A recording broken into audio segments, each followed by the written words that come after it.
So I'm going to be talking about the center plan for a little bit today. And the center plan, really broadly, it's the set of zoning restrictions on what you're allowed to do with your property, what you're allowed to build. And it kind of breaks out into two sections. This first section is the intent. So why do we even have zoning? And so the idea is that city staff can control a little bit around how the city wants to develop. What's the vision? What we want Halifax to look like? How can we design the urban environment for it to be comfortable, safe, and inclusive? So the four core principles that guide the center plan are complete communities, putting pedestrians first, having a human scale design, and having strategic growth. Make sure you're maximizing the assets you already have. And so that kind of starts thinking about like, okay, where do we want the density? Which streetscapes do we want to intensify? Those sorts of things. And so the center plan was just recently passed through Halifax Council as a way to start consolidating some of the, I forget if it was 24 or 36 different planning areas around the HRM, and to consolidate them into two. So the center plan and the regional plan, which they're just starting to work on now. And it's a years-long process, so it's nice to have the final version of center plan. So now there's a lot of certainty around what is actually able to be built on each piece of land. So this is sort of the intentions. This is the broad strokes through the planning strategy. So here you can see there's some like corridors highlighted. There's some nodes of like where they want to add density. And that gets translated into the actual land use bylaw. So this is the nitty gritty. The city is dictating, this is what they will allow you to build and where are you allowed to build it. So there's a few different types of control that they have. So the biggest one for us right now is build form control. And this is the height restrictions and the setbacks and the yard requirements that say, this is how big of a building you can build in any particular location. And that's really helpful to understand what you can do with a piece of land and how you can carry forward with it. They also restrict the uses. So for example, the yellow on here is mostly restricted just residential. There's no commercial, there's no industrial. And so that is also encoded in the land use bylaw. And there's also more nitty-gritty details around the design, around lighting, signage, and materials, and what you can put on your building. That's way down the road from us. And so this is one of the first steps in evaluating what you can do on the property. Sort of like one of the very first biggest restrictions. I'm going to walk really quickly through what the center plan means for North Dartmouth in general. And so there's 4 zones that I want to focus on really quickly. And so that's the established residential in yellow. And so that's the low rise. It was originally built as suburbs basically, and it's like detached housing and duplexes and townhouses. Typically you can only get up to 4 units on one piece of land. The next step up from that is the higher order residential in orange. And these are usually brick around town. These sort of like lower apartment buildings, 4 to 6 stories. The next step up is the corridor. And so you can see them along Wise Road and Windmill Road, and I think that's Victoria as well. And so this allows commercial uses in addition to residential uses, because they're trying to get this sort of like a main street feeling. You can go here, it's a little center area for you to do your shopping. Maybe you have a job in there as well. And then the last one I want to touch on is the center zone in red here. And this is kind of where Halifax wants to become Vancouver. Maybe it's a good way of putting it. This is where the most density, and this is where the towers want to be put. Sorry for my dog if you can hear her. I gave her a bone just for this occasion, but she's still cranky. So in general, you can see that a lot of Dartmouth is still going to be sort of single family, but there's some areas of intensification. And then also the blue on here is industrial and potentially some Department of Defense lands. So jump into established residential in a little more detail. As I was saying, this is the detached housing, they're suburbs. It's kind of like a family housing. They have a lot coverage requirement to make sure that there's a lot of green area in backyards. There's a few home occupation uses that are allowed, but generally it's just residential. And it's typically between 1 and 4 units. So even if it's zoned for 1 unit, you can still get a secondary suite if you renovate your house, or you can get a backyard suite going. But fairly low impact zones. The next level up is a higher order residential. And these massings here are a fair bit bigger than the old stock, but there's a lot of new condo developments that are going up with this sort of massing. So they're typically up to 6 stories. Sometimes they can be 8 stories. In the HR2 zone, you can add some commercial uses, but it's still very limited. And it's one of the few zones that have a parking requirement, which is really important to keep in mind in the next phases of design. The corridor zones, so as I said, these allow a lot more mixed use. There's some shops and some office available. Again, they're typically up to 6 stories, and they kind of form a buffer between the main artery and, sorry for the dog, and the established residential behind them. And they're typically a little bit bigger, and they're mixed use apartment buildings. The last one I want to touch on quickly is the center zone. And these are the least restrictive zones in the center plan, because this is where the municipality wants to put the most density. And so these can end up being towers and high rises that can go up for up to 90 meters. These are usually restricted more by their floor area limitations. And again, as long as it's not industrial, basically any use is allowed in these center areas. All of these zoning designations that Marcel is introducing and sort of the shape of development that they inform, those are less of a mystery than they may seem. You can look at a specific site and you can find information on that depending on your interest. So there have been some really smart people who've put a lot of resources into trying to make this a bit more accessible to people, and this is one of the ways in which they're doing that. This is the interactive ArcGIS Halifax Centre Plan map. So when you do select one of these designations, some of you may be very familiar with this. Some of you, this may be the first time, so I just wanted to jump into it.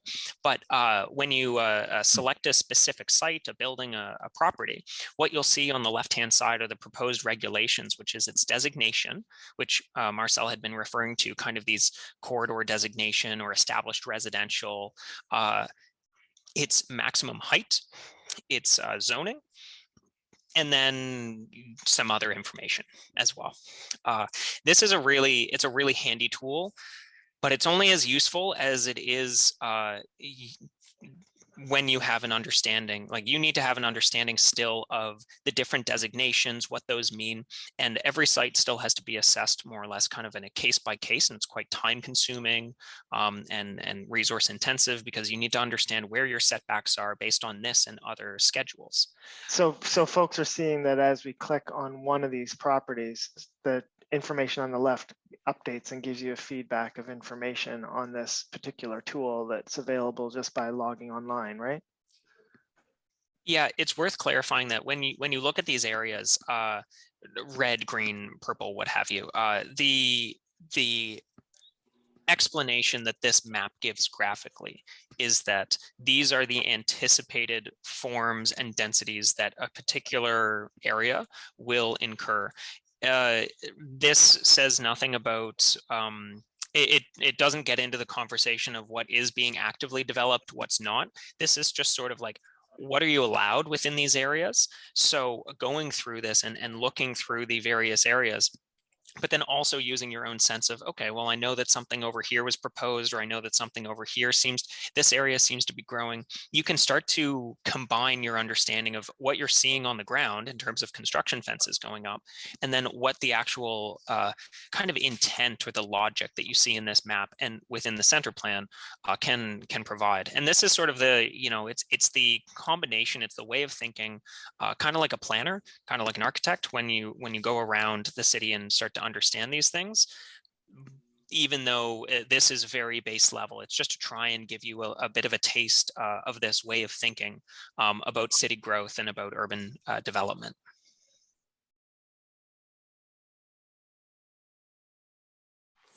It takes you to 15 Brule Street here, and it tells you that it's a higher order residential designation and with a maximum height of 14 meters, which is typically about 4 stories.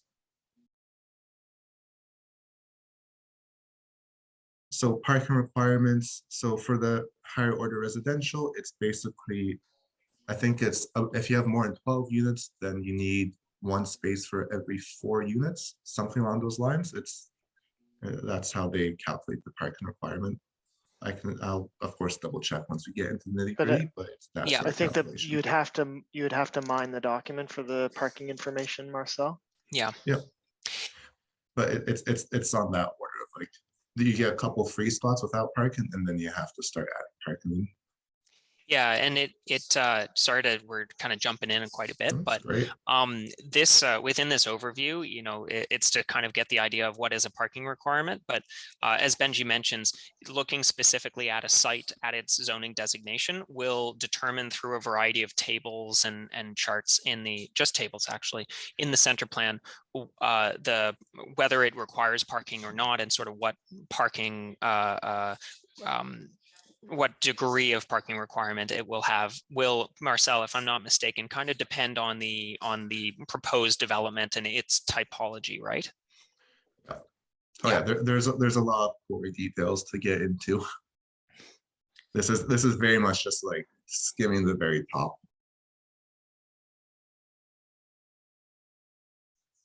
One of the things I create from that sort of deep dive into a particular site is a zoning envelope. And so the zoning envelope is basically taking all the like, oh, this is the maximum height, these are the yards that you need, these are step backs that you need. You put that all together and you make this zoning envelope. And so this is the biggest massing that the city will allow you to build. And so this gives you a really good understanding of like, okay, this is the sort of beast that we're working with. So it's not a building design like this red piece. Obviously, it's not a building. It doesn't have windows. It doesn't have egress. It doesn't have circulation or units laid out. But we know we're not going to go over 50,000 square feet of building, and so that's that's 100 apartment units. So that's lets you start thinking about like, okay, I need to get these engineers. When you start talking to these people in the city, oh, like financing is going to be a big thing. How do we get a loan big enough to finance something like this? It starts giving an idea of what scale we're working at. Here's another example of a zoning envelope and how the zoning envelope doesn't tell you the whole story by itself. It needs some interpretation. So this one is for a smaller piece of land. It has about, and of course this is about 12,000 square foot instead of 50,000. Don't mind what's actually written, but you'll never actually get 12,000 square foot of units here because you can't build on the lot lines because because of fire code. Basically, you have some separation to make sure that you have access, that the fire doesn't spread. Make sure you can actually have access to light and air. So putting even 5 units on this was a bit of a challenge. And then there's other things like if you want to keep the existing unit and the existing building, then that adds a whole level of complication. Thinking about what the grade's doing, thinking about if there's any remediation that has to be done. There's a lot of other aspects that come into a building design. But as a first blush of like, okay, what can we do on this property? The zoning envelope is a really useful tool.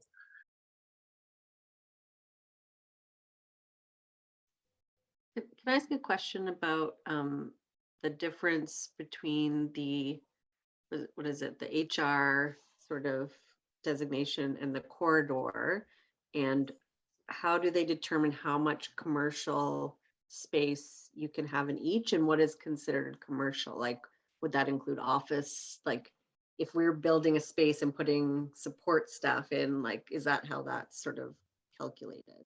Like for higher order residential, there's a percentage that's allowed to be commercial if it's HR2 and not HR1. And for corridor, I think it's more open than that. I'll have to double check exactly. So that's a thing Kind we of a could, percentage of the total number of units or square footage. yeah. What would you say they're trying to accomplish in Dartmouth with this center plan? I mean, the big one that jumps out to me is where they're playing density. So the red areas here, right off the bridge and in Highfield Park, like that's really interesting that they want to focus that many people there, as well as the Shannon Park lands, of course. That's going to be another huge development. And so here you can see sort of like where they put the nodes, as the big white circles are the points that they thought are the most important in Halifax. And the little circles with the crosses through them are secondary nodes, basically. What's a node? So a node is sort of like where there's an existing confluence of there's residential and there's commercial. Like there's a little bit of a neighborhood feeling in this area already. There's access to a lot of different supports. You're probably close to a transit line, if not close to the transit terminal. Kind of like that confluence that has already happened. They want to make sure that they build on what's already good in Dartmouth, I suppose. And are they trying to increase the density of, I mean, is the strategy to get more people housed? In general, they want to focus more of the growth of HRM into the center plan area here. So that's Peninsular Halifax and Dartmouth within the Cirque Highway. And so originally they're aiming to get 50% of growth in here. I think once they saw what's happening up in Larry UTEC, they scaled that back a little bit. But basically, especially these red zones here, they're trying to get a lot more people into Dartmouth. And what conclusion do we draw about, between the bridges? What do they want to happen between the bridges? Yeah, so between the bridges here, they want to put a lot of emphasis onto Windmill and Wise Road here. They want those to become really vibrant areas that have a lot of mixed use and a lot more people in here. I mean, Shannon Park has its own designation as a comprehensive development district. So whatever they do here is going to be special, tailor-made to Shannon Park. They're leaving, obviously, Puffs Cove for the power generations being left as industrial lands. They're densifying the sort of single house stuff that's closer to the water, as opposed to stuff that's further away. So when you say densify, what do you mean by densifying? So, for example, these yellow areas here, these are ER2, and these gray ones are ER3. So that basically says ER2, you're allowed 2 units or a duplex. ER3, you can have a triplex. And I assume a lot of these were zoned as single family, just 1 unit from before the center plan. So that is adding some more gentle density, whereas like maybe they'll renovate a house or do an addition to divide it into more units or do a backyard suite, as opposed to the corridor zones where in Halifax, you're seeing a lot of tear down what's there, put some lots together and build up a brand new big building. Yeah, a lot of the existing apartments have been zoned higher order residential. The way that the way that I sort of look at these maps, just to jump into John's question, I think it was John. Yeah, that when you squint at this map, as if you don't have your glasses on, you'll kind of see some shapes. Like a Rorschach test, and through that squint, you'll be able to better understand, okay, what is the general idea around this area? Like, what is this plan, this comprehensive, years going into this plan? What is it trying to do? And what you can kind of see are some fingers of pink coming in, a swath of red, individual kind of blocks, cohesive units of yellow, and then darker yellow towards the water, and then lighter yellow up towards kind of like the woodland area. And what that does is you then say, okay, well, what are the purple? What do those mean? And what are these going to look like? You know, is there perhaps rather than going against the grain, are there areas that are actually being actively promoted as spaces where there's going to be development? And that can help later on as we get into this to determine if even one site could be better than another site, or could help any of you figure out what is this neighborhood going to look like? What's the intent behind how it's going to grow? And should we do X, Y, and Z in this area based on this other information that we may not have had? So this is a really comprehensive plan. It's gone through a lot of iterations, and there's a lot of information in it, way more than we can cover today. But I hope that this introduction has kind of helped give that lens and that kind of way of thinking. Last time Benji went over a project. This time we're going over the city as a project. As people who are interested in affordable housing, I mean, where are they pointing us to, rather than where are we going to be fighting uphill battles, and where are we going to be able to have a smooth sailing kind of strategy? I mean, and you just can't fight City Hall. I mean, especially when you're trying to fight for financing, and you're trying to fight for a vision, and you're trying to fight for support. You can't fight City Hall at the same time. And wars on all these fronts sort of create a Russia kind of profile, right? And for the Second World War. Yeah, so the map doesn't have a color for affordable housing, Marcel. I don't think so. Isn't that amazing? But that's because there are a variety of different shapes and forms that affordable housing and affordability can take. It's a conversation around supply and demand. It's a conversation around form of housing, around services being provided.